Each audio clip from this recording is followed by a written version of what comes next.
Sabi na kani mula binakatali na nagitokani ene ada di turang o Jesu Kristo. Nunggu baka binakalebu ene kabini kuwa ni soli ng bula.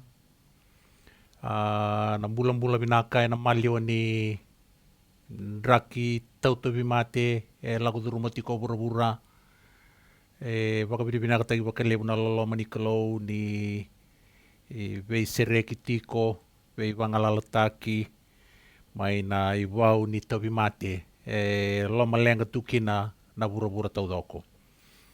Au tiko kina me vingaravitale na kabini kuwa na marau ke na doka au baka binaka tukina ina tiko tambu baka turanga ni kalau na buku ni ingau na enda laku duruma tikongo na nona vi warautaki ndasa kilatiko ni ndrendre tiko na mbula na ngonongo vele bunga na buna dederi tukina na nonda labeta na lomanda kira bawa bina buana kalau enda na ndui kilati ngau kenda na buku ni nonda bakilan na nona vi warautaki tiko na kalau na mbula ni beisinga abaku si vi kemunio ni mbula tiko na mbula pakatakataka so sa vakuai mai na nona dodonu ke nona ngalala me rawaka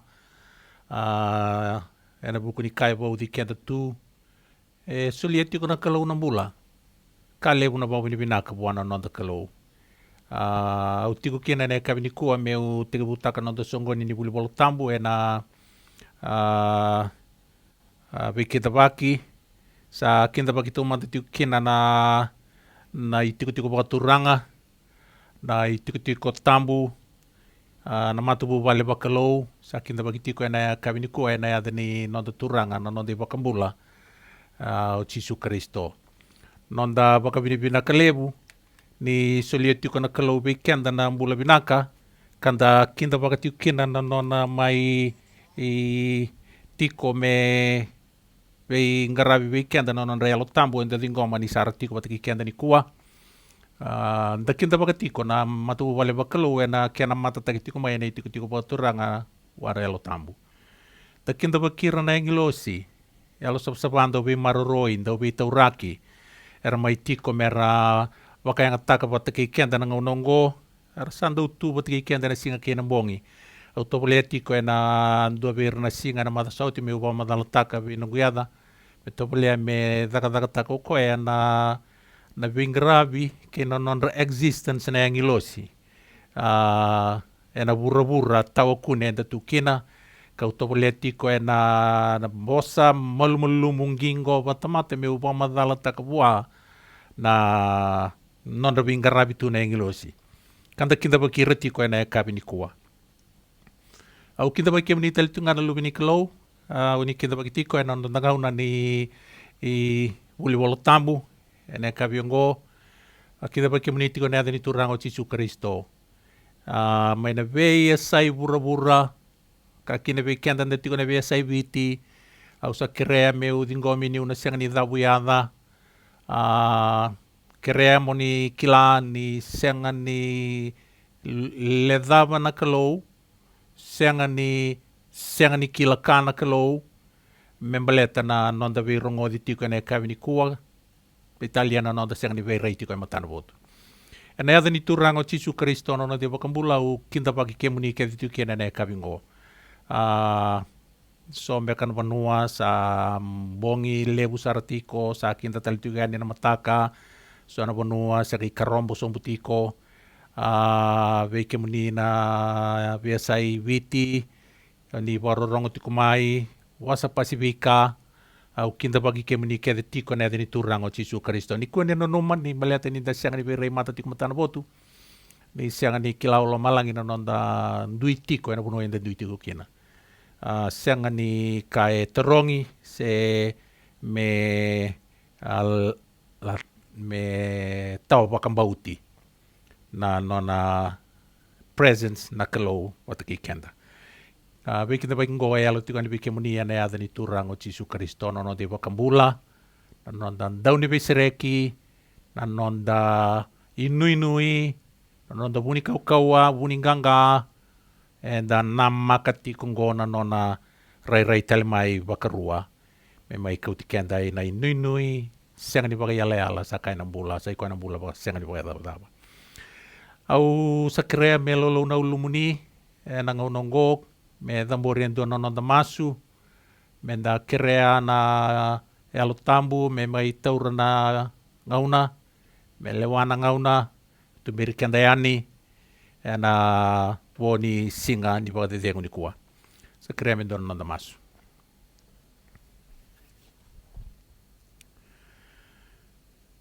tamai ke mami mai loa malangi waroro tagi sakana e damuni ke mami wakapinipina ka tiko ke mami sianga ni na ngude na tada ki tiko yani wei ke muni maleta ni sarui wakabunga na no muni loloma wei ke mami ena yada sakai Jisu Kristo na lube muni ke mami torowi ke muni yani ena yalo ni marau na yalo ni wendo kaindi na sara ki mami wakapinipina ka taka na wakadengu leka samai wakayanga tagi rau kina na ngauna sa sibi ni o tina wakasingalewu ki mami kila ni i wakasingalewu kaua vinaka dhake ki mami tikongoa me wakayanga taka na nomu ni wasamula sa kirai saka tiko turanga nandau ni wei wakani nandau ni wei wakamamautaki nandau ni wei tumberi kina kakede nga indina o koe ana kautamai na katou dhoko me baleti Jisu ka wakatakilawe ke mami sai koe ana elo tambu na wuni kandina ke mami asure tira saka tiko mera mai i wakainga taka na ngonongo ena nonda tumberi ke mami ani wana lube moni o Jisu Kristo na wunuan duan ngai kune kina na mbula au masu ka kerkere ni na waedhorongo baletanga na kenang rongo binaka na edhamuni au kere sala tiko ka bamu divina ka na dai Jisu ne mami turanga ka ne mami wakambula. Amen.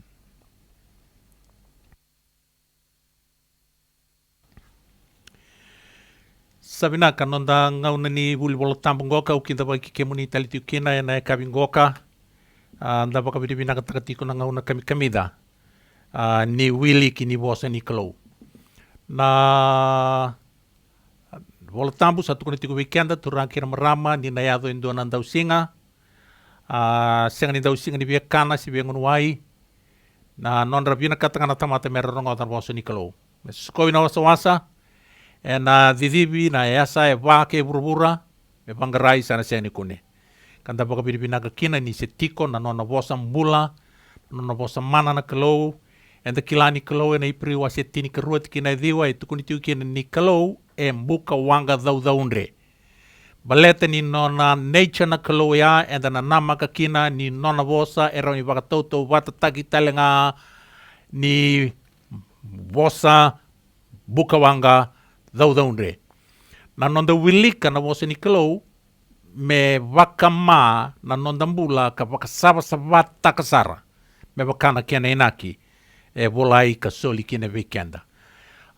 Unanu matiko na nona voso cermai e nandua na ngauna ni asa levu na vei wakadadani ke na vei warraotaki e so tava rongo vosa levu na ka e so tava e seani na mako koya baleta tiko na nona do wakandeo taka na vosa ni kalo e tukuna buana kalo me wakandeo taka sa ya na ngauna sa tukuna cermai e lomana ni sa me sa pangal tumanda saka kuni wakandeo taka tiko na vosa e tukuna buana kalo wakandeo taka baleta ni sa kuni e tiko koya na ndrendre kei na veisanga sanga kei na rarawa tukuna koya ngoka e na nona bolo cermai e rosanga bulu tiki na diwa ia na nona levu ni via songo tan vosi kalo tukuna koya na nona vosa sa tu el mangu me wakana mbuka wanga sa songo titu e na suingu ia au sa oda ni kinoda ka au sa senga ni rawata au senga ni kinoda rawa na unge tiko ni mbosa ni kalongo e wakatu na mbuka wanga ila mangu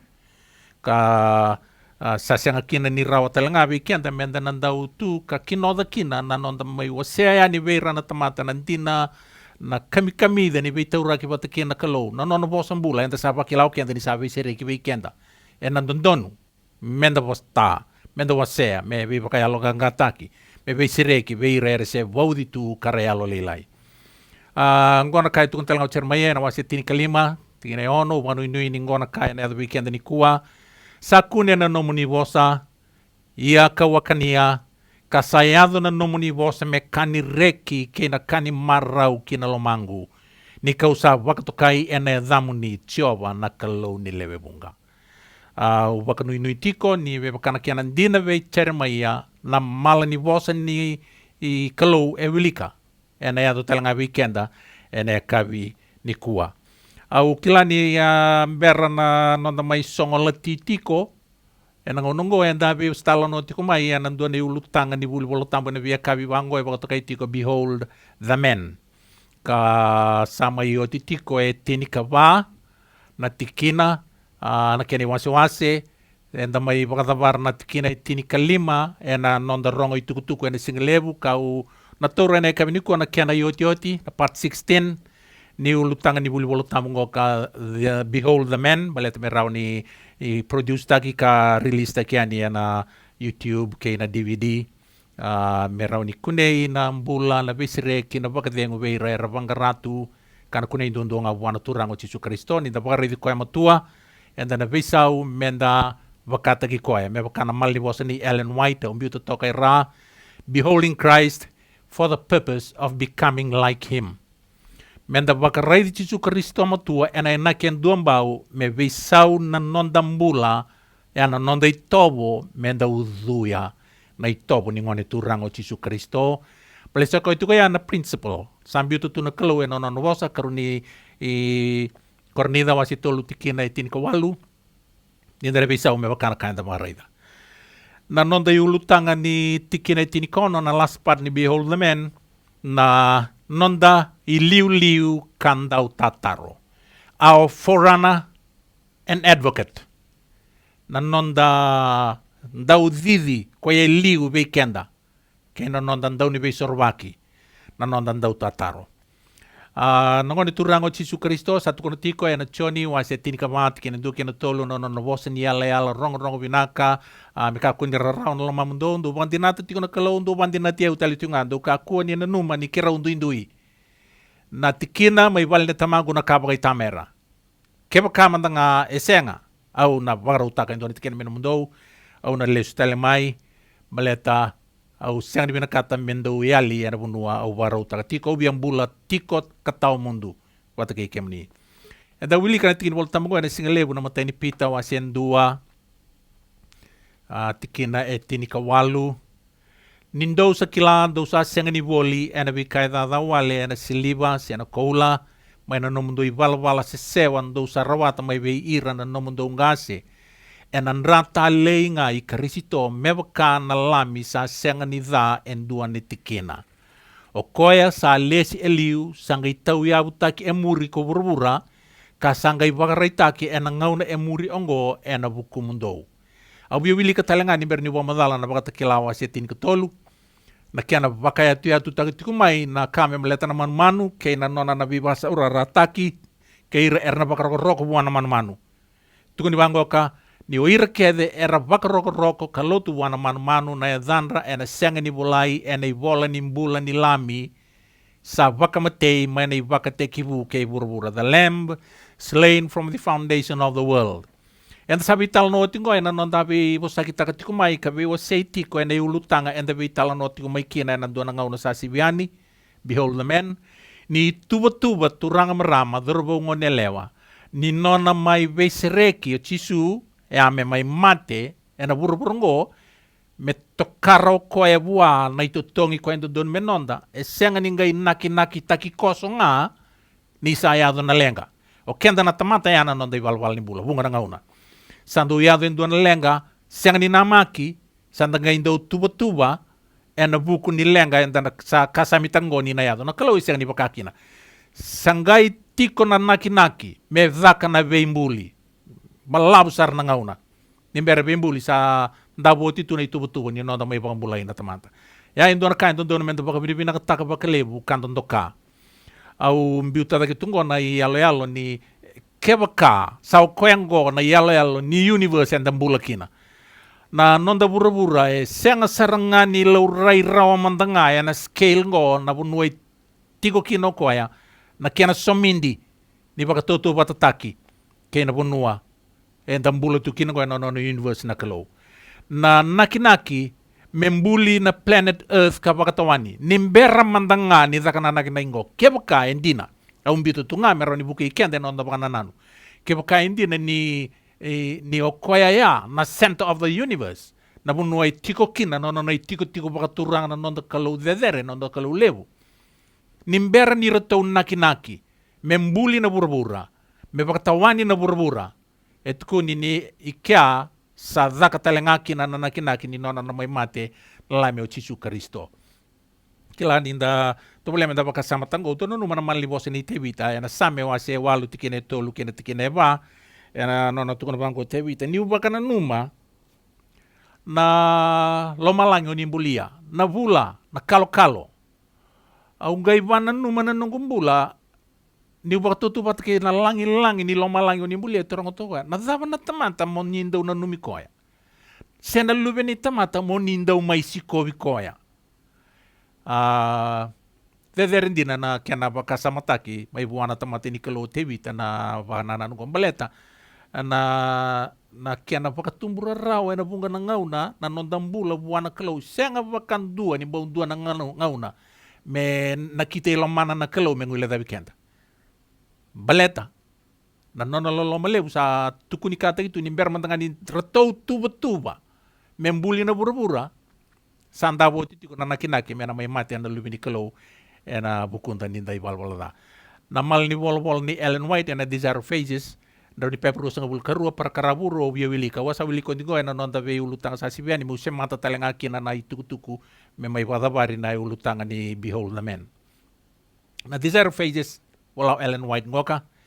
From the beginning God and Christ knew of the apostasy of Satan and of the fall of men through the deceptive power of the apostate.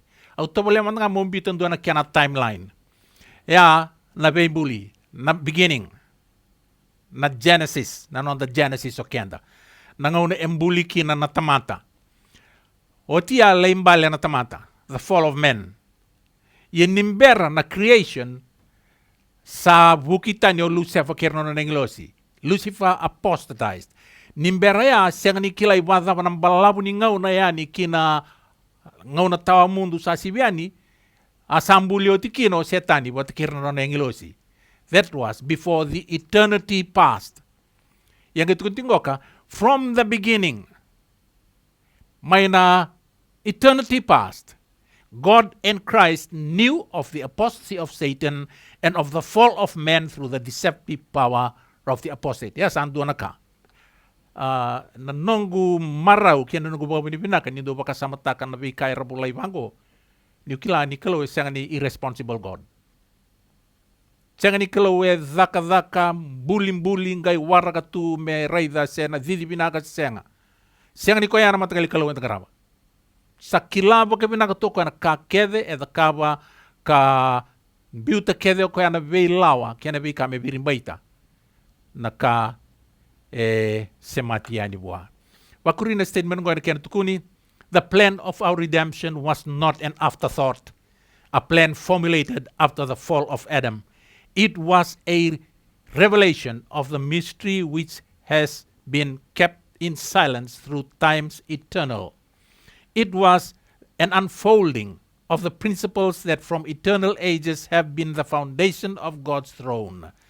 God did not ordain that sin should exist, but he foresaw its existence and made provision to meet the terrible emergency. So great was his love for the world that he covenanted to give his only begotten Son, that whosoever believeth in him should not perish, but have everlasting life. Rather, he covenanted to give his only begotten Son. Na vei dindinati, ke na vei yalayalati rusa the kabarawa, but ke lubena se zakarawa since eternity past. E non rusa rei the romai na toso ni ngauna na kakede na yaka enayado vei Lucifer kerno na inglosi na kanleyado ina tamata ni sanambuli na tamata sa andabo romai na itubo taudoko me sotaba na terrible emergency. Yesaya na ngauna me bakar namaki sama yado na lenga no nondo burubura sanga tukuni ena kolosa was kalatia was evat kineva. But when the fullness of the time was come, God sent forth his son, made of a woman, made under the law. Ia ni sanga yadon dinasar na kia nangauna, sanga italaya ni nakalau na luwena. Sudu may naelewa, sudu meleway koya na ibunau. Na kia na bagaboto kanatingo bia vana undolu na embaki, niyote na bimbuli, approximately 2,000 years. May nanondangauna. Ayado kina, na no nambasi kamay na lubeni kalo na buruburungo. Nangaw na sandono kina buwana kalo. Sa talay may na lubena, ngon turango Jesu Kristo, sudu me bakain do ngon laylay. Helpless babe. Ngo may sudu tungo na lubeni kalo, rautotu bata kina kalo, siyang niyalani na kakya den balit ko aya, may sudu me mai na be weti me bagaboto kana taki na plan of salvation ruasana kita bati ni berma nga ni mbulio burbura kanda rei da kena ni in the tobulem da wana nanu mangona bonua kamanda ke kangona bonua itiku kino kenda amai nanu mukino tebita na nona wana nanu na nona vaka samataka na loloma bagita mer nikalo tukono kwengwa na same wase walu tikina tolu kena tikina pa new sava kana numana nomuni loma langi na zaka ni ngangalo ni lingamu ni na vula kia na kalo ko ni salesia na dhava na tamata mo ni ndau na numi koya kei na lube ni tamata mo ni ndau mai telebi ko etiko na ngau na sangay may nakinaki kina na kalo wana undol na baki approximately 4,000 years may na vimbuli Jesus paid us the visit na lube ni tamata sa iya na bi telebi baka tamata saranga may sudu me baka nangon lelay nikila turang kir marama nangaw na imbiu may kino Jesu Kristo may lomalangi.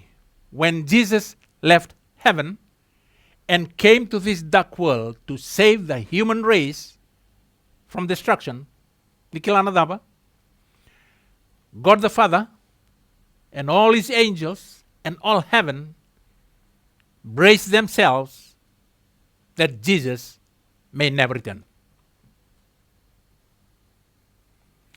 Nangonen bimbi may kino Jesu Kristo ay lomalangi. May maiyan na bibu eti weekend ay burubur. Nirong ato turang marama darubong nila. Doon may dapat kasamtag pang bimbingo. Nangaw na en nakikina kasambimbi mo Jesu Kristo na kalaw na tamana na matububali pa kalaw o lomalangi kede sarabaka raw tay kira meredingoma ni o Jesu Kristo ay nasiyang ninaleusalan. Baleta na mission mosi na may ela como mai me bagaboto kanataka yana kai to toka turanga marama dhurbongo nelewa ni ano na mai mbulo Jesu Kristo ay burubura me mai mbulo patamata ana lomo ni ngau no todo kaya senga ni duanaka rawata raw setani wikoya. When Christ came to our world, Satan was on the ground and disputed every inch of advance in his path from the manger to the cross. Yana kay tukuno Ellen White. Nabuno wa kay tukina. Ni sa reda o tituna kalaw na kangoka. Kau Jesu Kristo no di bakang bula turanga marama siyang nila ko moko me may sudu bakalaw. Baletang ko kay tukina na kalaw sa bakaraw tagi ko na kalaw na tamana. Lomalangi sa bakaraw takira ni non lang mo Jesu Kristo etiko na possibility ni na sin leustela ni na lubini kalaw. Ni na may sikaluto yan ibalbalda. Yana kay to toka niyo koya mainganga. Through self-denial, perfect obedience, and complete humility, Jesus conquered. Ganga kina naturang o Jesu Kristo. E na maliwan ni Vesanga-sanga. Sabaraw to setani, sabaraw to buru-buru koya. Sa tukuno koya lomana, ni sa rongoda na itubo-tubo ni sa napakabot ka na tagi, may sudo na lubi ni Kalo, san dona kana no na rekyo setani ni kilaw koya ni san reti Jesu raw may buru-burungo. Kanina may bula batamata sa tiko na possibility to do ko setani may rawatan na lubi ni Kalo. He couldn't. When Jesus left heaven and came to this dark world to save the human race, the Father and all heaven braced themselves to accept that Jesus may never again return. But Jesus, through complete self-denial, perfect obedience and total reliance upon his father's providence, conquered. Ganga na lubi ni Kalou, and na nona mbula ni rabi bakaoti, he conquered. And na nona zambeta na kaubela tai kamate, he conquered. Na victory death ya. Sangai ko tanya nona mbula burubura me bakanta sabi busa kita kaoti, e ang ganga o Jesu Kristo, e na nona vete maki, ang ganga o Jesu Kristo, e na vedi kevi me na vere kedi semani, ang ganga na turang o Jesu Kristo, e na nona mati na kaubela tai, rambuluti ko na imbulu-bulu na oti ni sasanga ni setan me songliti ko ya. Asya nga ni rawa. Ganga talanga o Jesu may na bulu-bulu me soliebe kenda na bulang alala ke na inui ninda na tiko tau mundu bataki ko ya ke tamana. Matin kon rida bulaki no pola na mal ni wasongo kana wasetini kalima tikana lima sang bulkavitu. Ia menda vaka vina naka buana kalo o ko sa soliebe kenda menda nguma tua sara ena buku ni nonda turanga ko Jesu Kristo. O koya ngaongo, o ike mundo no e kangulo mani mundo ngai tunde sara, mundo kakua ni avala, mundo kakua ni uosividaki ena zaka ni turanga, a mundo uosividaki ena zaka ni turanga ena ngauna kedenga, nindo sakilasa senga ni kawalengana no mundo zaka ena buku ni turanga. Tukun tiko pola mbaleta na vei soro baki lebu kina bula nganga mai bula kina Jesu Kristo turanga marama. Menda baka vina ka buana kalau. Menda baka vina ka buana kalau ena buku ni ngone turanga o Jesu Kristo na lubi ni kalau ena biseri baka tamer sanga tuno ko ngo ikem dono we kangulo mani ndo ka kua ni avala ndo tunde saran ndo ka ku ni avala ndo wosi vida ketiko ena daga ni turanga ni kua.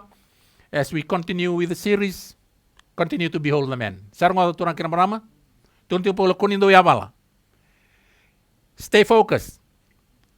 Ena mali o nindrende enda sutava lebu ena ya balati no nambula di matu vale ya bala na bula di biwatini balete tava ki kento ko endora ka enda sang sarani namak kurei nambula lebu waka biwatini waka matu vale waka zaka waka ilavo waka banua no nambula vakoro tukon tiko paula do kuni ya balati do tundei ena mali wani mate bebe tau via tora tobi kento tungoka na coronavirus Wata kena vika saya mai no mask, no entry, no jab, no job.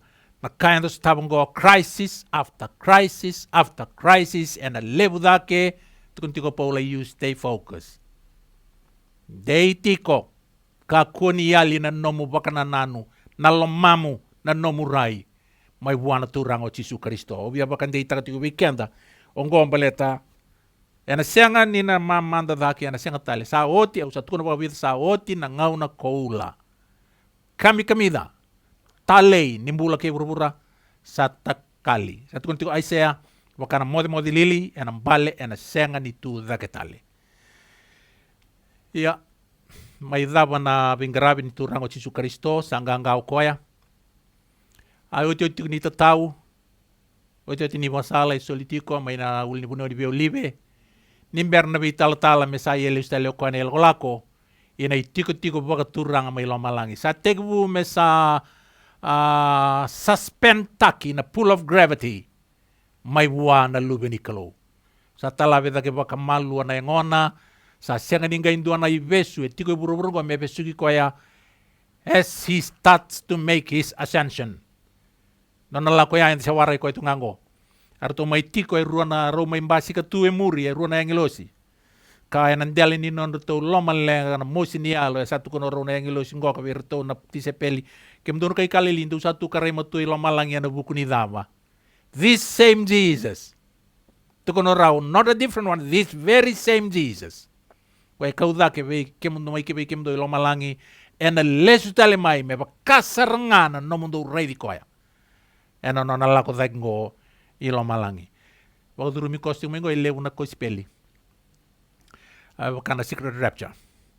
Ena baka sama ni sangaiti ko me baka tanitaki na itubu ni kalo. Na lebu ni rere etiko kay na nuingawangawa be bunga na tamata era profesta kanir kilana kalo sa baka tututa ki mai kazingomi na baka sama ni secret rapture mera levea kina na rarawa. Ito kayo matandan. Nobody, au sa tuna pa vida. Nobody is going anywhere. And then tiko kaya ngay kaya. Kendo ala kung doon na lang ngay mulbul. And then tiko kaya bango. Medo man lesu may naturang o Jesu Kristo. Wer na sala ko na imbulu-bulu, na wawati ko na imbulu-bulu. Siya nga nindua, ko indua na wano, tamatambula sa tamatamate. And then tiko kaya na buru-buru ngo medo man lesu may naturang o Jesu Kristo. Yo yan ay nui-nui, nino na lesu da ka naturang o Jesu Kristo. Au biwilik ngo may na desire of ages. Christ had ascended to heaven in the form of humanity. Diro ngo daya, dura ubungo nileo turang kiramarama. Tamata sartunga no di bakambula no nalakong goy lamalangi. Ya kalau endo na matagal existence ko enda nang gay lay ni rayda ka pagandinata. Ambulo tukino Jesu Kristo before he came to this earth. May bula pa tamate burubura in that very same form of humanity o ko sali kini lamalangi. Jesus had ascended to heaven in the form of humanity, the same Jesus who had walked and talked and prayed with them, who had broken bread with them, who had been with them in their boats on the lake, and who had that very day toiled with them up the ascent of Olivet. The same Jesus had now gone to share his Father's throne. Kila au bia wili kaya ni meu bakaya tu takamandanga turang kira marama bikin tanay kabini kuwa. Ngoni sama inggangau Jesu Kristo ena nona may bula watamata sali ustali lomalangi. Na ilako-lako ilomalangi, au binakata may wili ka na kaya na iba kamadala. May na ibolongo na desire of ages. All heaven was waiting to welcome the Savior to the courts of heaven. As he ascended, he led the way, and the multitude of captives set free at his resurrection followed. The heavenly hosts, with shouts and acclamation of praise and celestial song, attended the joyous train. As they drew near to the city of God, the challenge is given by the escorting angels. Tabli da rete alelotaka na lomanda ninda rongoda kawilika na iwa madala esoli weekend. Sala ko na ilako sa tambon laki na ngoni turang ko Jesu Kristo may bereto na tisepelia na o. Na bolotambo ituku na ni o e olongi Jesu from the view of his angels, of his disciples na yangilos. Era sa olongi koya eno non resabia kau tiko elesu. Sanduan kana non na maki may lomalangi na lubinikalo. Lesu yan yan ang ganggango. Et kuni liu tu na turango Jesu Kristo, da kuna o na vida era abaka turi wat kikoya no na abaka turi may namate na bini yang ilosi era lako may mera may vikaw yan ilomalangi. Enan maliwan ni sere rongo binaka kaya na kailan ning ganga era sa rorobayani era sa torobayani na matamati ni korma ilomalangi. Itu kuni tikoni pamadalango nangauna ersa boleh kata yani kina nakoro orna yang ilo si ervita uragi tiko yani non may kauti Jesu Kristo ersa kaila pakayan indona challenge gonna challenge. Lift up your heads, O ye gates, and be lifted up, ye everlasting doors, and the King of glory shall come in. Do talavidake o kim do na mata tawa Sanga ni pakita pa o kim do na isang tamun do talavidake meduruyani na tui Wakayukuku. Joyfully, the waiting sentinels responded.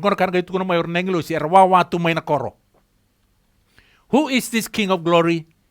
This they say not because they know not who he is, but because they would hear the answer of exalted praise. The escorting angels make reply, the Lord strong and mighty, the Lord mighty in battle. Lift up your heads, O ye gates, even lift them up, ye everlasting doors, and the King of glory shall come in. Again is heard the challenge, who is this King of glory? For the angels never weary of hearing his name exalted. The escorting angels make reply, the Lord of hosts, he is the King of glory. Elabi tagiting ngome na sami wa si rusang ulkaba, tikinay bitu kinatini, may naibolang ni desire of ages, walo nan raw tolu sang ulkatolu para karabuano. There is the throne, and around it the rainbow of promise. There are the cherubims and seraphims, the commanders of the angel hosts. The sons of God, the representatives of the unfallen worlds, are assembled. The heavenly council before which Lucifer had accused God and his son, the representatives of those sinless realms over which Satan had thought to establish his dominion, all are there to welcome the Redeemer. They are eager to celebrate his triumph and to glorify their king. But he waves them back. Not yet. He cannot now receive the coronet of glory and the royal robe. He enters into the presence of his Father. He points to his wounded head and pierced side, the mud feet, and he lifts his hands, bearing the prints of nails. He points to the tokens of his triumph. He presents to God the wave sheaf, those raised with him as representatives of the great multitude who shall come forth from the grave at his second coming. He approaches the Father, with whom there is joy over one sinner that repents, who rejoices over one singing. Before the foundations of the earth were laid, the Father and the Son had united in a covenant to redeem men if they should overcome by Satan. They had clasped their hands in the solemn pledge that Christ should become the surety for the human race. This pledge Christ has fulfilled. When upon the cross he cried, "It is finished," he addressed the Father. The compact had been fully carried out. Now he declares, "Father, it is finished. I have done thy will, O my God. I have completed the work of redemption. If thy justice is satisfied, I will that they also whom thou hast given me be with me where I am." The voice of God is heard, proclaiming that justice is satisfied, Satan is vanquished. Christ's toiling, struggling ones on earth are accepted in the beloved. Before the heavenly angels and the representatives of the unfallen worlds, they are declared justified. Where he is, there his church shall be. Mercy and truth are met together. Righteousness and peace have kissed each other. Psalms 85:10. The Father's arms encircle the Son, and the word is given, "Let all the angels of God worship him." With joy unutterable, rulers and principalities and powers acknowledge the supremacy of the Prince of Life. The angel hosts prostrate themselves before him, while the glad shouts fills all courts of heaven. Worthy is the Lamb that was slain to receive power and riches and wisdom and strength and honor and glory and blessing. Songs of triumph mingle with the music from the angel's harp, till heaven seems to overflow with joy and praise. Love has conquered. The lost is found. Heaven rings with voices in lofty strains, proclaiming blessing and honor and glory and power be unto him that sitteth upon the throne, and unto the Lamb forever and ever. Na vei baka dhadhau taki, na vei baka langi-langi tu ranga ken marama, baka dhora na vura-vura tawa dhala mai lamalangi. Ninda tabule aminda baka nananu lesu nga mi recap ole ngai na kanda wilika. Tolu vei mama na baki. Ni nona misiono tisu sama idaba. Na nona bulan ni mai veserek. Sa o tinangganga mai na bulbulu sa lesu lamalangi o koya. Tuko ni nira accompany tay koya na yang ilo siara lako mai mer mai kauti koya lesu lamalangi. Sara boleh kaya ni mata-mata ni koro sala kaya ya ni nangilo siara bi kauti kani. Do tala vida ke o kemendo na mata-mata ni songo tau mundu. Tala vida ke tandola na mata-mata me duru ya ni tu iba kayu kuku. Rasa umma na taro na challenge go erin tu melo yang ilo siara tu melo mo. They na tu iba kayu kuku. Na kalau mighty in battle. Tasoba bakana wai na imbin yang ilo siara lako ya ni toko ni chisu il na lomo ni koro ni otia ni na mai tiko burbura. Sawawatu na Heavenly Council. Na lubi ni kalau mana bei bura-bura tau dala era sawawatu me dhaka na bei baka tikori me dhaka na bei baka yukuku taki na bei baka turang taki. Na mata bose dhe batanga ni bei bura-bura tau dala ko ya bei mbiai taki kino setani buana kalau. Sawawatu. Lako ni ochisu pandundonu sarabando buana kalau na tamana lei presenta ka buana wave shift. Oira era baka turi bata kei koya no tu da ketal mena mate kara lako tiko bata kei koya. Kere tamangu ke bakasa sotabi na kao ni namaka if justice is met au kere merambula wirngo bata kei ira todo ko erna lei kau mai ni otingo ka tukuni ni laurai na linga ni kalau ni mokota na lubiana ka tukuna let all the angels of God worship rakaila en marau nelewi lo malangi ni sa bakantitaki na nondambula na tamata ka lako tikungo Jesu Kristo me bakano no de ulutanga ne kabini kuwa lako tiko koya as our forerunner and as our advocate na numatiko donan raw na pasente tamata no na lako tiko ni kuwa sa tiko koya na tiko bakaturanga ni kalau me lo malangi wador tiko na belewai au sa tuko nongwa no de ulutanga di buli sauti na kain tonto kaka baka bini bina ka baka lebu turanga marama daru bongone lewa that we have a human representative in the Godhead. En dua tu tamata saranga mata tagikian tiko na mata bu vale baklo. Daba menda lo malenga kina. Daba menda uya balati kina no da bakam bauta na kalo. Na same wasebit sanga bul kabito tiko kina na maleni wosango enda sando wili ka pagoti na nungu topole me usemata tiko na idabo ni nono vingrafi o Jesu Kristo ni nda revi tuka ni na ulutanga ni kuwa as our forerunner and advocate na nomu ni wala na kalo tukono tebita na same sa tiko ena nomu ni vale tambu o dei na kalo levo bakata ikemu ni na nonda kalo na ne mami kalo dinangani robi dalati tiko ne babanti ababiti kena babanti ababalangi na kena babalangi tuko na thy way O God is in thy sanctuary who is so great a God as our God e dalati tiko na kena bakabiti e ndo me kana babiti na nomuni vala na kalo satu e na nomuni vale tambo dei na kalo le me bakati ko na nonda kalo ni le subotale na nonda timeline ni buli e ndo vital no tukina na ndo tobele me de raida na itubutuba e mbiuta tu na kalo Jesus paid us a visit 4,000 years after the fall, 2,000 years before our day. Basi kami buru-buru na lubini kalau na turang o Jesu Kristo. Na triumph, return to glory na Jesu Kristo. Yo tino na may bula batamata leso Jesu Kristo na yuku kilo malangi.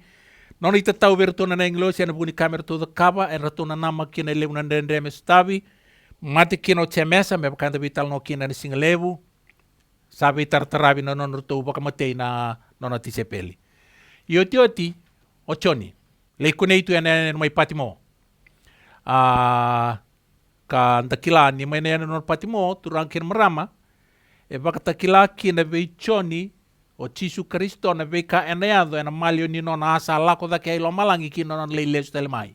Kwenda warra katingo. Bakata kila o Jesu vechoni na tukutuku membeleta na ka eneado ina nona lotu koe volaiti koe na tukutuku ni songo lotu e vitu. Ni oti na kena bakata kila vechoni na tukutuku ni songo lotu e vitu gona ka wilika ena bakata kila waseba. Au tengu buena tikina indua. Sawati ngo kausangai raida tale karaida sandola enduana katumba mai lomalangi. Ia na vosa tau manda kawarongoda sabaka sa vosa viau nandabui. Kakaya, lako dhake mai kike au na mai bagata kila veiko na veika eneado ena ngau na mai muri. Tobole me da reidi choni, da reita ele alotaka na veika endo wilikanko ena nando baka nanu.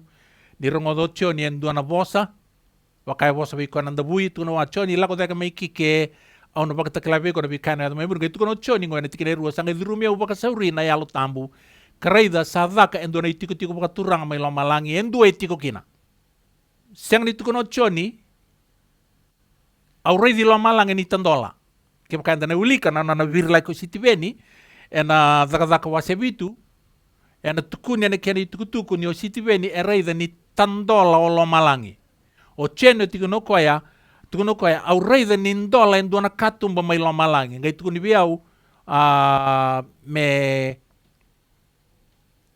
ubara utikeu me bagara itaki biau ne bika ne ado ne bengor mai muri reida na kai totok ngoni nda baka samata ka turang maramai le bunga una ndando siang ni reida rau ke andana bika toka tale vaialo endo bina kata na kilo me da baru tak maleta non ndambule siang ni bagara utaki tu rau ni ndambula tu ena bula valo tu na veta urakitaki ni nona dhaka da vakilana nona binaka nona lomo de singa vagarauta ka endan ngandreba wili nona bosa na singa ke nambongi Da bai tabi te kia da na vika kede da na numani na maru taka na kalau. Ele mo ngau na da sanga ni kunera na vika ti tombu. Bakalo. Baleta, Paulo itu kunti kornida, spiritual things are spiritually discerned. Na vika vayalo e rawanga ni kunei vayalo. Na ka e buni taki vera tamate bunga na kalau sa baka taki la weekend eno no na yalo tambu. Ike tu kono choni uronga dentro na domo la ko taka miken ke tu kono koya baka sauri sa durumia una yalo tambu. Sini baka kina kira babanti babalangi. Tu kono choni immediately I was in the spirit. Immediately. E senga ni taura na ngauna me lei baka sama taka mando choni. Sambulo tu choni dorobo ngone lewa enandua na baka tanga dengan ni mbula turang kena merama sa ever ready to respond to the call. Tuno ko immediately I was in the spirit. Na dapat na bunay tuno kino ka immediately I was in the spirit because spiritual things are spiritually discerned. Na buna and the senga ni raw tu kin ni na bikati tombu bakalo turang merama dorobo ngone lewa betul itu kan mayango. We are in the flesh, and flesh cannot understand the spirit. Rongo robi dalati, robi sang-sanga. Ito ko ni, makasauri, sa durumiyaw na yalo, tambu karaida. Behold a throne. Immediately, I was in the spirit, and behold. Sa tekbu me reido chon, na bikata lei, there, bakalo. When he became to be in the spirit. Di sabayal na nabula. Awa emphasize taka tigo yang belete saru imbimbi turangkian merama na nonda understand taka kakila na kabi na kata na kilomende kila ena baka tau tigo na condition nimbula enda mbula kia. Tukono choni sabayalo na ngumbula auraida en dua na itigo tigo baka turanga. Ndua itigo kina. Yoko kwa satigo kina sarai rai me baka na batu chasipa kei na satiusa asan dua nan ronro langai sa baka boli bolita na itiko tiko baka turanga sarai rai me baka na amerlita. Au sambi tu tiko na roka na vei vosa tukun tikina na batu era baka tutu bata tikina ochon na roka reida. Na chasipa tukuni na burburungo tolu tiko na roka ni chasipa kilelevu. Kaya siang ni loka-loka na chasipa romo-romo sian rokan-roka. Garo tu kono nandau ni batu ke bakae chasi pan roka ena laurai na kai bakana red veins, blood red veins, salanin ra, ndam dhurutu ena loma ni batu. Ya ke bakae green jasper. Na satiusa blood red. Na roka ni jasper. Na sadias. Gaitu kono nan ronro langi e baka puli-puli teti kono itiko baka turang ako e redo choni e bakana amerlita. Emerald is vivid green. Roka. Nandron rolangi, na matay ni bunuay kadiba kina nondo wananano na tao no kinoa. Sabi po yung balibalite kina na posin yala. Na covenant. E baka boli-boli ito tunay tiko-tiko baka turanga. Redo chon yung doon tiko-tiko baka turanga. Baka boli-boli ito yung nanduan nandron rolangi na roka ni Bing and dambit tiko yung tiko-tiko baka turanga. Wat kay nandron rolangi e baka madalatang ngochoni. Kaya baka throne and then raw ni Zingoma, ningo endo na royal being and dambitu. Who? We don't know. Don royal being and dambitiko, ukudabu tu and on a royal robe. Baka buli-buli tiko na tiko baka turang endo na rondolangi, me baka raitaka ni nonda kalau, na kalau do marro na vialelati. He is a covenant keeping God.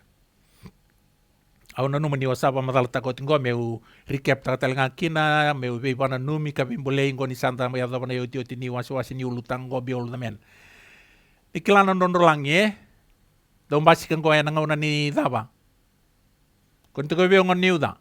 Siang ni do mbasi kan ndondro langi ngona ni uda, siang ni do mbasi kan ndondro langi en ngona ni dila na singa. En mbasi kan ndondro langi ni ngona era mbasi ka ruro ti ko mai kina na raram ni mata ni singa kina uda. Tiko ngayon dua, siyang lurin doon langi. Kaya tiko nga raram ni matin singa, siyang lurin doon langi, kaya el nauda. Kaya taumbi tiko nauda, siyang nga ngayon na lurin doon langi, kaya siyang basi tiko menararam ni singa. Nangaw na ereu tiko ruwa kino raunggo, en basi ka doon langi. Kata kilaw kaya na nadawa, tuko na tiko bikya doon langi, may kanwa sa ni kilaw. Doon langi tel nga turbungo nila, o turang kinamara, may ko sindro ni tunga pa Italia, you turn anywhere and see a rainbow when it's there.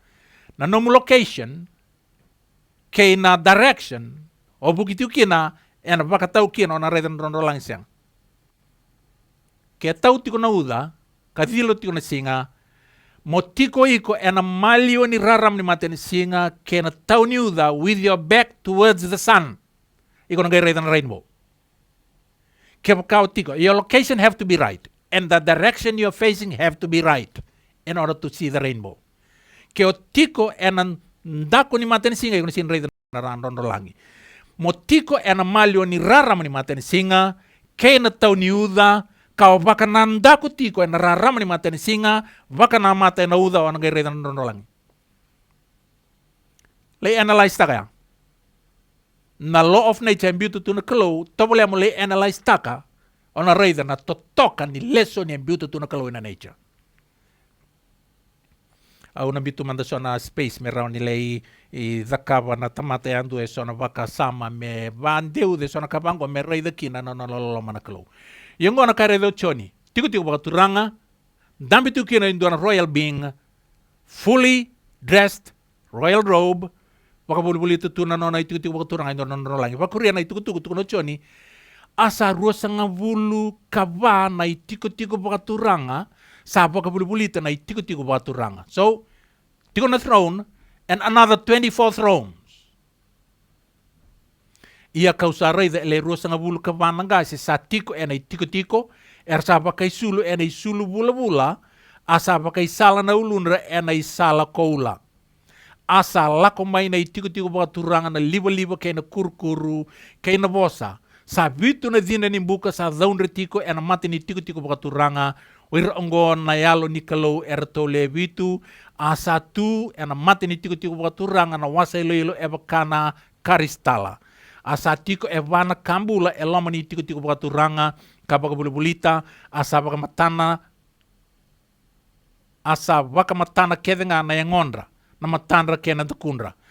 Asa baka na matin leone na mata ni kambula, sa baka na lube ni pula makau na ikarua, sa mata baka tamata na ikatolu, asa baka na ikeli baka tambana na ikaba. Me utobolea me umbito ba yalo, na kainda wili katiko. E na kena baka songo ni vata so na roini, eran biuta oira eran kenandau me tobolea me baka takila weekend turang kina marama na veka enda wilika ena kabingo. Sa tungor na itiku-tiku baka turang, tungo na choni. Del ni wa salilo.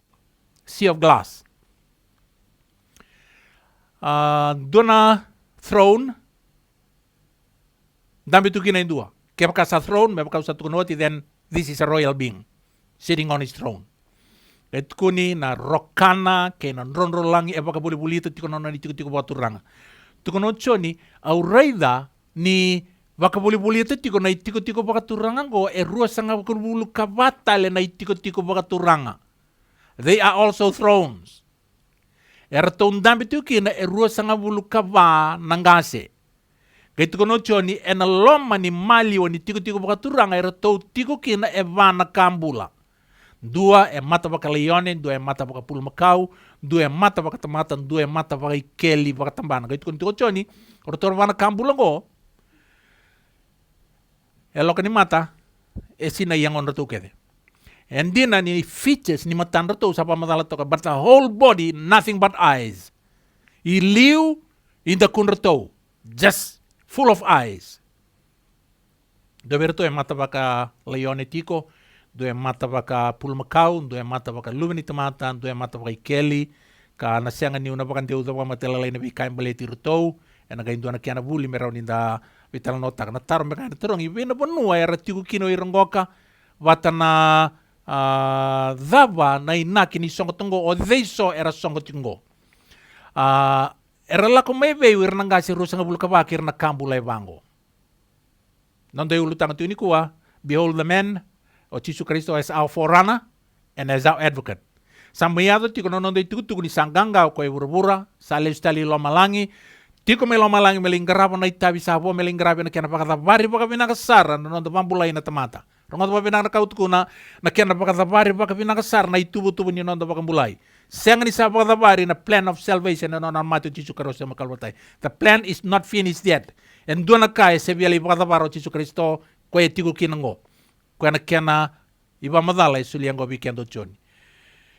Tuno koya nirto sa lurai nangasi rusa nga bulkaba erto ndambe paka buli tiko na titi uba turanga loma ni tiko paka turanga paka buli terto tiki na kambule bango enda ne via teranga o dei sera laku mai be nangasi rusa nga bulkaba ba te keira na kambule ba elurai tiko ngo tiko no choni ngo ena tikene ba ia kau a reida ele rusa nga bulkaba nangasi sa tiko ena tiko era saba kai sulu era sulu bula kasa pai sala na ulu na sala koula na clue sa suli ke be kando choni ninde pia kilatiko they orang kasi rusa bul kaba here is the clue tuno choni era pai sulu era sulu bula era pai sala era sala koula na sala ni bula ninde paka wilika kau kila ninde saba edor na sona ngau sa sibiani na ituku membeleta na mbula baka lotu baka risto e bura ena kena wase taki baka vitu na kena tumbu na lotu ba Kristo e burbura.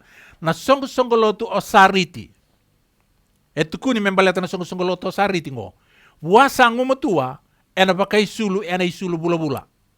Membaleta na songo lotu o simurina, e tukuni wasa ngumatua, ena baka isala, ena isala nimbula. So, na isulu bula-bula, erandara tiyo nang kasiro sa bulkaba, wat kena isala koula, na isala nimbula, e dodobi tiko buwain doon na tamata, ni sari lo malangi eno no bulang ngumetu ni bula ya ni bakaloto buru-burungo gaitu kun ni roto nang gasi rusa bulu kapango ni nda pangati roto la ko maiwe enda sana kasa mitaka ni nang gasi ngo era la ko ya ni buru-bura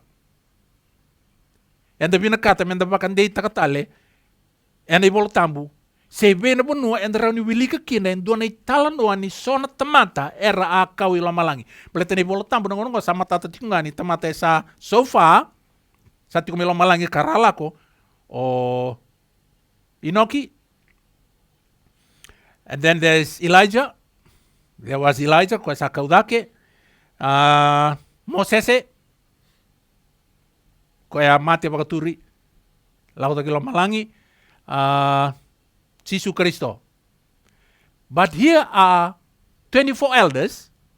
Et kunti ko ena clue esolewi kendo choni. Noire rambula enonon rambula ni muriana kalau burburungo era ngumatua karsali tinggal malang baleta ni sulu bula erandara kena sala era tokara dodobitiko buan dona tamata enonon rambula ni ngumatua ni burburungo enonon rambula muriana kalau ya oke tapi abandi taka indina dirala ko ni burburna tamata ngo komenda wili kana kai tukuni ana madi wasiru sanga bulka bitu tikene lim sanga bulia ko chisu ni sa kaditale enan domo lebu sangai leiva na elona. Karaida sa sei rua na ilati ni vale ni soro mai na tikina edake ka kautu kira asa tabuki na vanua asa kavinda rua na vei watu lelebu asa ndolavi na vei mbulu sa bunga telenga na yang ngonra siang ni elonra na yang ngonra na tamata yalo no donu sa mode sa tuza ke tale mai ia ni satu zaketale mai na mati ko koya ya Yesus Kristo era salako mai na bulu kalako kina kortambu kasarai raibe irna lebe bunga ya na kai to ne bolo tambu niad romoda tandola na bulu na dabu ni dengo ni Yesus Kristo nobody was resurrected kasay nga na batu ni bulu Sunday morning no tuda ke Yesus Kristo to ni bolo tambu o kai sin tuda ke dondua era tuda ke telenga na yang ngonra e sona tamate alon dono ara samate tukuni ni yang ngonra ya batamate era rei saranga virna we kanre lo mrikor ta berli rei kina perle tukuna ni Yesus Kristo ya tuda ke dina mai na mate pele to reton farisi le non to dati Yesus Kristo kartu siang ni kila to ni reto yarangi tikino setani erto lako ni sambulo ti Yesus Kristo kartu lako bi pelato tukuna tamate do bi badalengo itu ko ni ketol ni singa na tuda ke tel mena mati Bele indrengati nono ni bulu men rabin del ko lako ertun lembuto ko dana ngon ertun ti sepeli rangai lasu dai kanti ni atu da ko san kai zaba ka lebudake na lasu muringo za lele na zani lasu liu tu na pela dolako sartu ko soti belen rab o iranga era eyewitness ena tu da ketale nei Yesus Kristo era sabangalui me berto na bete patangango ertun soti ni Roma o iranga ra na tu da ni Yesus Kristo they were the only eyewitnesses that saw Jesus rise from the grave. Era salah ko tiko merli tala nota ka pai lato batena ko rakaba kan do membula sember bakan ini reto mbo reida. Nanu mango, they are seasoned soldiers. Era sotia ni bura-bura ni ngau na ya, rotono sotia ni matin tuko kondo ndui bura-bura yan rabo tungo na bulu-bulu. Ndui bukan na non selle na moto na isa sambai. Bakanga era mate, tuko na ibolo tampo buka era mate. Ni mai tunga ndo na ngelo si mai bangi kita tani na watu ni bulu-bulu Yesus Kristo. Rasanga bakan do ni banti na tan karere. And they were on the way, merle tal no tan karere dar sata kosan bete. Tukana tal no er bangu mi, mekaku nirle tal no kina. But Jesus, Roda, God will never lack witnesses. God will never lack witnesses. Nirasangalu na eyewitness, he raised up the dead. Lei tuku. Amo kilatiko. Meu kilatiko. Menda kilatiko. Nita sa kilanan dina, kanto biya ngalwaka, ena senga no na iwan dina na klo. Ena senga, sa tukun tuko, edo ngalu ena bosa na batu. Ena senga ngani na senga no iwakan dina. Watu rira tamata ko Yesus Kristo, watareira merlere reverkan. O Yesus Kristo turang maramo dorobong na lewa, singa basanga bulutal ang ilago lamalangi. Within that 40 days, ervandi na dina tu, na tamata ngoka. Baka may na mati, ni o Yesu, tu da dina may na mati. So, there we have the account. Ni volo tambu satu kuna ni ngau na tu da kikino Yesus Kristo, so na tamata rasa mati tu tandola na kede bulu-bulu. Kartu da kapatike Yesus Kristo. Turang maramo rongodango. Ngonai nui. Ni kebaka era mate, nawe kanda, mebaka saya doti. Katomboki ko batakia ukoso mate. Ni merles wena de bambula, we have this blessed hope. Ni oirangoka sa ibata karkara ni ka ena da kabo Yesus Kristo eno nonan leselmai. Kuwa bakanduan indo ela malenga. Keep your eyes fixed on Jesus. Efeso waseba wiliki kina na mali ni wasongo itu kuna pola na tikene walu. O koya ngo sa kai kina ko koya ni sa lako dake ko koya sa wakambombula takira lebu nga merombombula asa suliana isoli esover na tamata. Babalang wherefore he says, when he ascended up on high, he led captivity captive and gave gifts to men. Na ke tiko no matagali bolo tambung ko na King James Version va marginal reading. Ona raida ni part ni volongo captive ebalitu kina he led a multitude of captives. Kaya na single wo posto weekend na liberty. We serek meta kabu Yesus Kristo. Katiko eso a sereki rokoya bayang umayalo and he liberated them from the grave. Kaya tuko nitiko pola nangone lako da ke Yesus Kristo ilo malangi e kautabate ke koya so talengana tamata. Koya sa liberate ki rokoya. Waka turira kakauti radake silembebi kanta tamate wo soli through the Holy Spirit, the gift of the Spirit. Kan in the reda turanken marama, in the reda na ascensions of Jesus. Jesus ascended twice to heaven. Obya pa matatangango. And on the tiko burubura within the space of 40 days. E bakaruan on the zambi lo malangi na turango Yesus Kristo. Matai and choni wasi rusa kabul tika tin kavitu. And the kilala italno. This was early resurrection morning. Ala ko eno Mary ni sangai realize ta kanyo Yesus Kristo ya abia tarai ko ya. Letu kono Yesus Kristo ka konyo tarai au baleta au sember ni lesu mai be tamangu. Resurrection evening.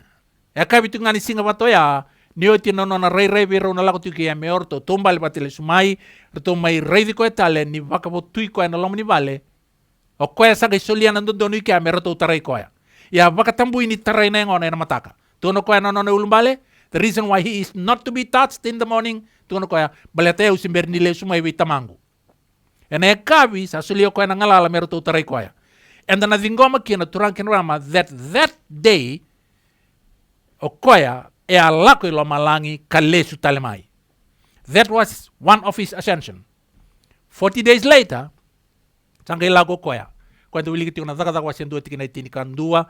Non rautu na ngelo skem do na kay kalindo sa tu karem to lamalang ino bukuni dabo. This same Jesus which was taken from you into heaven, this same Jesus kono na lako yan sa waray ko itingo.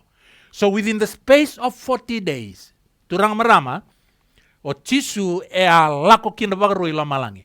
Dua vei rau na ruana ilako ngoka e a kauti rakina nangasi rusa ngabul kabango. Which of the two ascensions? Yan ni Reida. And sa kilaw kaya, sa buliya ko ano nondo bulbol tamo abunga. Nambulan ay Jesu Kristo ay buru-burunggokan, nambulan nga ni kaya may bakabatu kanataki, na veka e provisya ita itu membeleti koya, na ibakatakar-kara membeleti koya, era tu men beleleti makawa. Bakan bimbiyan ano damay rito, kaya na nakambembeleta na ceremonial Sabbath. The 7 ceremonial Sabbaths. Kung tiko Paula, ngori sa ibakatakar-kara nga sa naikarisi na yango. And the reda, in the 7 ceremonial Sabbaths, en dua bei rango kay baka to kay tiko na singat tambu ni Isebu. E ano no na le yalo baka nambete na Isebu, just a handful. Ina mata ni kalau na lati-lati wasiat ko na longi tambu sara. Na singat tambu ni Isebu ngo e baka batu kanataki na mataka layla ini tu da ketale. Nangauna e alo baka tu kina nambete na Isebu baliloto Jesu Kristo sala ko malang le presenta ki ko e tamana. Baleta na kake e kay burubura era ibakatakar nga sa Kristo na yango. So early on resurrection morning, resurrection Sunday, while the priest was going through the formalities, ni kaya na yalo bakit ubuan na kalo na isoro ni Isebu o Chisu sa presenta ki koya. Vitama na may lamalang na bunot kino ko pa matakalay mer kunitara yaw. Pletos merleso may bitamango. Ene kabi sa sulio ko bibando ne metare ne ngona. Me lay presenta ki ko manda me Isebu. Veitamana. En o tie pasa nga bulun singa sangay lako da ketale koya. Nanon lako dengo e baka batu kana takitiko en a ceremonial Sabbath number 6. Mele da kabo ko na kandina ni singa tambu ni bembuluti. Na kena ya e tiko kino Jesu Kristo nikua. Now as we speak. No lako dake and daka wasian dua tikine tini kan dua kanta sewara katingo. So those are the 2 ascensions na Jesu Kristo. Ya oirna nga se ruwa sanga bulu kaba era tikongo watakena kambule ba era bakaturi kalako dake wata kei Jesu and nona second ascension. No lako dake lamalangi dio tia pasanga bulu singa mana tu dake tale ko yan sewara ki ko itu ngango melestal mai kana lesun dina mai meba kana no wosinelel. Nanon lako dake ngo Jesu Kristo ya kauta dake bat kei ko yan ngase ruwa sanga bulu kaba wata kei na kambule ba era tu dake tiko era matini tiko baturanga. Ka nimbera ninda lei torobayani na daba ngai raida o choni ngo ni rasandambe tiko na tiko baturanga. It will be of interest weekend me raida. Na daba e nakini songo. Ninda raida turang kira ngo lo malang ya songo tingo. There is the throne of the Father. Kandambi tungo orang kasih rusul kabar. Randam sertunga before the Father. Na daba mera veitala notaka. Nadaba na inakini songo. What is so important that Jesus had to take these people with him? Nadaba na muna sinra ni wawanga kina mga ileso nga may dagay may salapata taunoko. Nadaba e via kauta kino Jesu Kristo endo na kumu tamata na numutiko Jesu Kristo endo de ulutang ni kuwa o kwa na nonda forana o kwa talangana nonda advocate. Endo na via reidaya nioti na vida na minitingo. E na buku ni ngauna, no kire ke bakai rao ni ndua nonda badang idangil galeka. Me rao ni digesta gimanda. Na bikai nda sarungoda, enda wilika, enda baka kilawa seva, me maleta nonda sarai do choni. Na yalo ni tiko baka turanga. Vena benua e fit in kina, o kenda, keina nonda forana, nonda advocate, Jesu Kristo, goni nda salibasar sarataki, na loma ni throne room. Sa lurai na kalau na teman ni ndambi tiko wat kira to nang kasir ro sang bulka ba kena kambule ba edan ga itu mirda ke ndio tino no ndaba ndangi kau kire nang ngongo ka mendono no masu mendono no ndaba ndangi kaleka ni berni da mai bakuria melo no lumuni mendono no masu tomai ke mami ndolo loma na kalondina na tamai Jesu Kristo na ne mami bakambula. Me bakoro tai saka na edamuni. Ke mami sianga ni kino da rawa na marau na reki nilo mai ke mami na kiana la veti tiko na ne mami baka na nanu ni tase reki ni baka botui ka tobole me baka takilai we ke mami na loloma lebu na tubo totoka zezere o ni sa tubo laka tiko me baleti ira na lubemu ni ani otio tininga unongo. Ke mami lako tu rumah tikon dona ngaunan rendre ongo ne mami kalau na ibaka dengun duan nga kana vesereki Mai nei vesu ni burburungo ke mem sabang dei takan ni o Jesu Kristo no lebe muni kena no muni vosa. Au mastu kina ka krea na no muni alo tambu me baka dora na vei baka ungeti na vei sereki na vei baka rara mataki wei ke mami na ka biongo na masu ngo sa tambor ne ada Jesu saka ne mami turanga ka ne mami baka mula. Amen.